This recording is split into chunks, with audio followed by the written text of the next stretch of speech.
सितंबर का आखिर है और मैं आम खा रहा हूँ, वो भी पेड़ से तोड़ करके।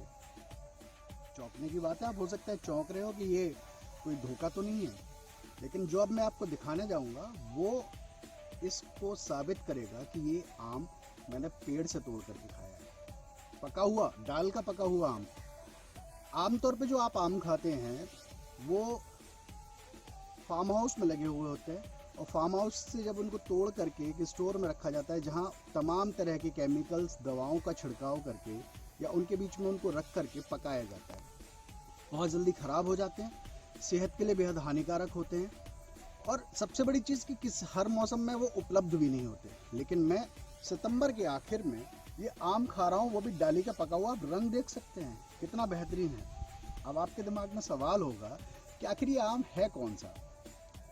जनाब, कोटा का नाम आपने सुना होगा ना। कोटा वही कोटा है जो कोचिंग कैपिटल्स के नाम से जाना जाता है, जिस शहर ने देश को, दुनिया को बड़े बड़े आईटीएंस दिए हैं। नाम याद है वो गूगल्स वालों का?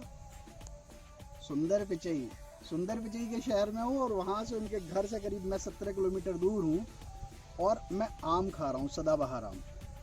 ये आम ऐसे ही तैयार नहीं हुआ, इसके पीछे 20 साल की और 20 साल भी बहुत कम कह रहा हूँ, करीब 25 साल की ये मेहनत है जो ये आम बन करके आई है। मतलब मेहनत कीजिए, फल खाइए। तो मेहनत किसी एक शख्स ने की थी और फल हम खा रहे हैं, यानी आने वाली पीढ़ी जो है वो फल खा रही है। आप देख सकते हैं बेहतरीन आम। इस आम को तैयार करने वाले की कहानी बहुत ही दिलचस्प है। कहानी की शुरुआत होती है एक बड़ी ही विडंबना से। बच्चा बीमार हो जाता है, गांव के किसान का बेटा बीमार हो जाता है, और डॉक्टर उसको आम लाने के लिए बोलते हैं।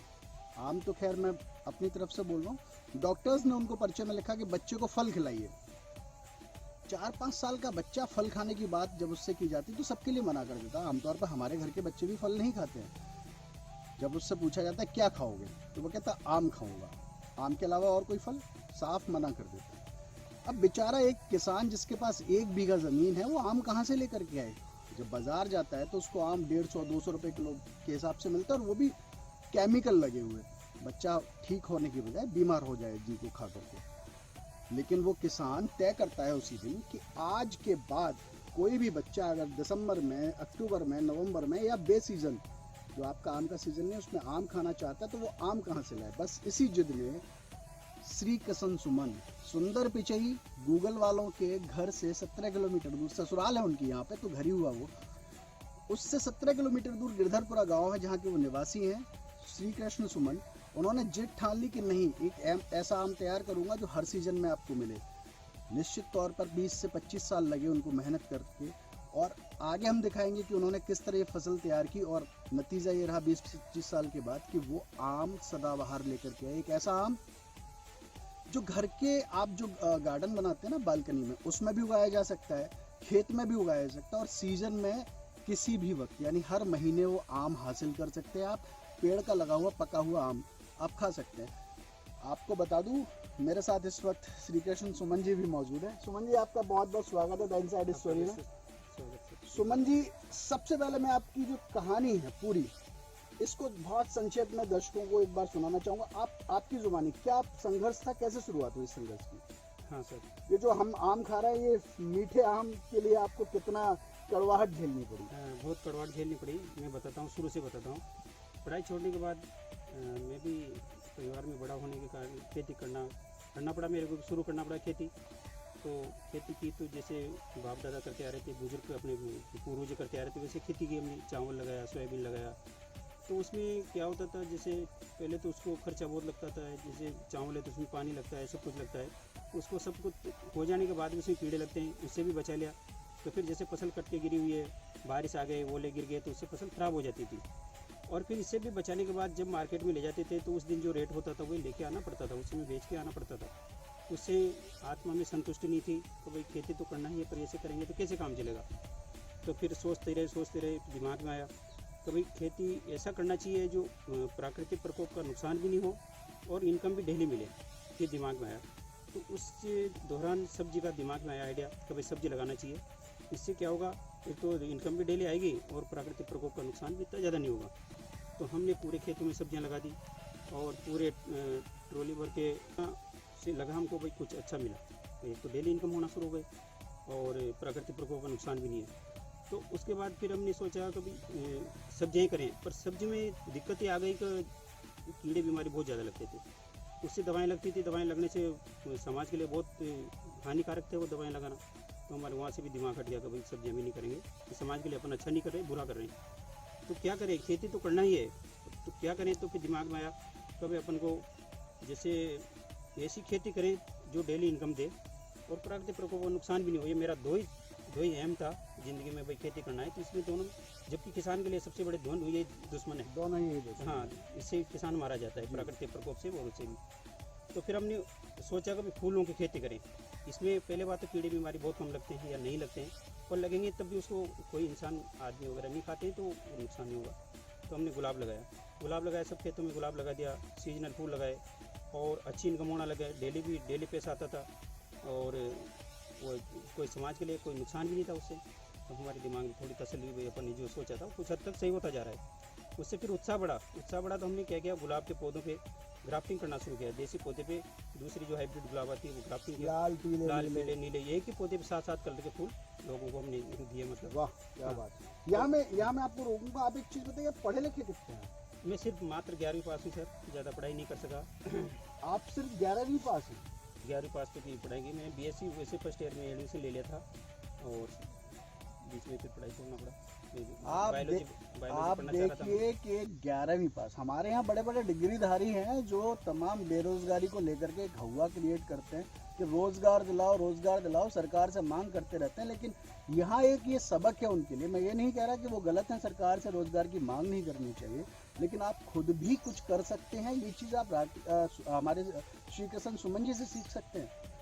आपने पढ़ाई कर ली, सब कुछ हो गया, शादी परिवार आपका हो गया, फिर ये सदाबहार आम की, आपके गुलाब अच्छे हो रहे थे, अच्छी पैदावार हो रही थी, पैसा कमा रहे थे आप अच्छा, उसके बाद अचानक ये सदाबहार आम की तरफ कैसे आप लोग? वो सदाबहार ऐसा है सर, अब हम जो काम कर रहे थे उस टाइम हमको थोड़ा समाज की तरफ भी देखना होता था। उसमें सोचा अपन ने भाई जैसे गुलाब तो बना ही लिया, एक ही पौधे पे 7-7 रंग के फूल खिल रहे हैं, तो उसी से दिमाग में आइडिया आया कि अपन को फलों पे भी काम करना चाहिए। जैसे फूलों पे कर लिया अपन ने, इस पर सक्सेस गए तो फलों पे काम करना चाहिए। अब फलों पे काम करें तो किस पे करें, ये दिमाग में सोचने वाली बात थी। तो हमारे दिमाग में आम आया दिमाग में, भाई आम की जो फसल है उस पर काम करना चाहिए। तो उस पर करना चाहिए, तो उसमें जो इसलिए करना, उस पर क्यों करना चाहिए आम पे, ये भी सवाल था। उस पर सवाल ये था कि भाई जब किसान आम का बगीचा लगाता है और हर साल खर्चा करता है, उसको पता नहीं रहता है इस साल फसल आएगी नहीं आएगी। पहले यही होता था, 2 साल में एक बार फसल आती थी आम की। तो उस किसान के खर्चे को बचाना, भाई किसान को जो खर्चा होता है हर साल उसको इनकम मिले, हर साल उसको रिटर्न मिले, वो दिमाग में सोच के हमने ये आम पे काम करना शुरू किया। तो हमने इधर उधर से आम की गुठलियाँ लाए, पौधे लाए, उनको सबको लगाया, उन्हीं में देखा हमने, उन्हीं में प्रयोग करना शुरू किया। तो हमने एक प्रयोग ऐसा भी किया, जो बहुत सारे पौधे अभी भी लगे हुए हैं, एक ही जगह लगे हुए हैं, वहाँ हमने गुठलियाँ बो दी, तो उसमें से पास से एक पौधे पे ऑफ सीजन में भी फ्लावरिंग होना शुरू हो गई। उसको हमने अलग किया, उसका पालन पोषण किया, उससे ग्राफ्टिंग कर करके हमने और दूसरे पौधे तैयार करे। उसमें किसी में 2 बार फल आया, किसी में 3 बार आया। ऐसे करते करते हमने उनको और आगे ग्राफ्टिंग कर करके संशोधन किया, और फिर उसके बाद ये हमारी जो पूरे साल में 3 बार फल देने वाली सदाबहार आम की वैरायटी तैयार हो गई। ये सदाबहार आम तो हमने इसलिए रखा, आम के रिसर्च सेंटर लखनऊ में, अपना जो पूरा काम आम का, पूरे भारत का आम का रिसर्च सेंटर है वहाँ पे जाके मलियाबाद में, वहाँ जाके हमने पूछा कभी ये ऐसी वैरायटी कहीं पहले से तो चली नहीं आ रही, कहीं से आगे हो हमारे पास, कैसे अभी तक ऐसी कोई वैरायटी नहीं है, और इस पर आगे और काम करो, इसका रजिस्ट्रेशन करवाओ, पेटेंट वगैरह की इसके लिए फाइल करो, और इसको भी मत बेचो। तो हमने यही किया। इसी बीच NIF वालों से हमारा संपर्क हुआ, उनसे कहा भाई हमारे पास ऐसी वैरायटी है। तो उन्होंने, हमारी उदयपुर यूनिवर्सिटी है, बेंगलोर से टीम आई, और NIF की उनकी लेबोरेटरियाँ हैं, उन्होंने इसका टेस्ट किया, और वो फिर टेस्ट में फाइनल रिपोर्ट ही आई तो भाई समाज के लिए बहुत अच्छी वैरायटी है, किसानों के लिए बहुत अच्छी वैरायटी रहेगी, इससे कोई समाज के लिए कोई नुकसान नहीं है, फ़ायदा ही फ़ायदा है। तो उस टाइम मेरा और उत्साह बढ़ा कि अपन ने जो समाज के लिए सोचा था कुछ हद तक अपन सही कर दिया अपन ने। और उसी के बाद से फिर हम इसकी हमारी एक एग्जीबिशन लगी राष्ट्रपति भवन में, वहाँ से फिर लोगों को पता लगने लगा, यूट्यूब वगैरह पे पहुँच गया, और इसके जो डिमांड पूरे विश्व में है, भारत में तो ही, भारत से बाहर भी बहुत डिमांड इसकी है। अगर मैं पूछूं कि साल भर में आप कितनी कलम तैयार कर लेते हैं? हाँ, तो इसका सवाल ये है सर, मेरे पास सिर्फ 1 ही बीघा ज़मीन है, इस पे मैं जैसे तैसे मेरे बलबूते पे मेरे को अभी तक सरकार से या कोई किसी से कोई मदद नहीं मिली, तो इस 1 बीघे में मैं करीब 1000-1500 पौधे तैयार कर पाता हूँ सालाना, और उसको एडवांस लोग 3 महीने पहले बुक करवा लेते हैं और वही दे पा रहा हूँ सर। मतलब एडवांस बुकिंग करानी पड़ेगी तभी आपको सदाबहार आम मिलेगा। आप सोचें कि आप मेरी तरह आएँ आप फार्म हाउस पर और ये आम खाने लगें, तो ये संभव नहीं है। एक चीज़ जो आपने सरकार की बात की, सरकार ने कोई मदद नहीं की, आपके पास सिर्फ 1 बीघा ज़मीन है, तो क्या आपने पेटेंट कराया उसके बाद क्या स्थिति में बदलाव आया? कोई देश से विदेश से कहीं से डिमांड बढ़ी क्या आपके लिए? हाँ, जब से मेरा रजिस्ट्रेशन हुआ कृषि मंत्रालय से और मेरे को नेशनल अवार्ड भी मिले, तो उसके बाद लोगों का बहुत इसके प्रति बहुत लगाव है, बहुत चाहते हैं लोग और सब बुक करवा रहे हैं। और लोग अपनी यहाँ की सरकार तो नहीं पर दूसरी सरकारें हमको बुला रही है, आप आइए, ज़मीन देते हैं, सब साधन सुविधा देते हैं और आप यहाँ आके करिए। मैंने कहा आप ज़मीन देंगे, ज़मीन तो मेरे लिए बहुत उपयोगी चीज़ है, मतलब आप इतना बड़ा बलिदान क्यों देना चाहते हैं? तो सिर्फ हम इसलिए देना चाहते हैं कि जो आपका सदाबहार आम की वजह से जो कोटा का नाम हो रहा है पूरे विश्व में, तो हमारा यूपी का नाम हो जाए। यूपी वाले कहते हैं हमारा यूपी का नाम हो जाए, सिर्फ हमको ये चाहिए। आप 10 बीघा लो, 20 बीघा लो, ज़मीन आपके नाम करते हैं, उसका जो रिटर्न होगा आप रखिए, हमको कुछ नहीं चाहिए, सिर्फ हमको तो हमारा यूपी का नाम हो जाए। सुना विदेशों से भी बड़ी डिमांड आ रही है आपके पास? अमेरिका से, ऑस्ट्रेलिया से, जर्मन, आपके कुवैत, इराक, ईरान, जर्मनी, सबसे डिमांड आ रही है। अमेरिका में तो हमने भेजे हुए हैं पौधे, कलम भेजी है, कलम इसकी स्टिक भेजी है। पौधे तो जा नहीं पाते हैं मिट्टी की वजह से, मिट्टी अलाउ नहीं है अपनी इंडिया की अमेरिका में, तो हमने पौधे भेजे हैं, मतलब ये स्टिक भेजी है। और अब पौधे भेजने का प्रोसीजर अब कर रहे हैं हम, कोकोपीट में रख के अब भेजेंगे। चल रहा है, अभी भी 2 पार्टी को ऑर्डर हमारे पास अमेरिका के, तो उनको कवर कर दिए।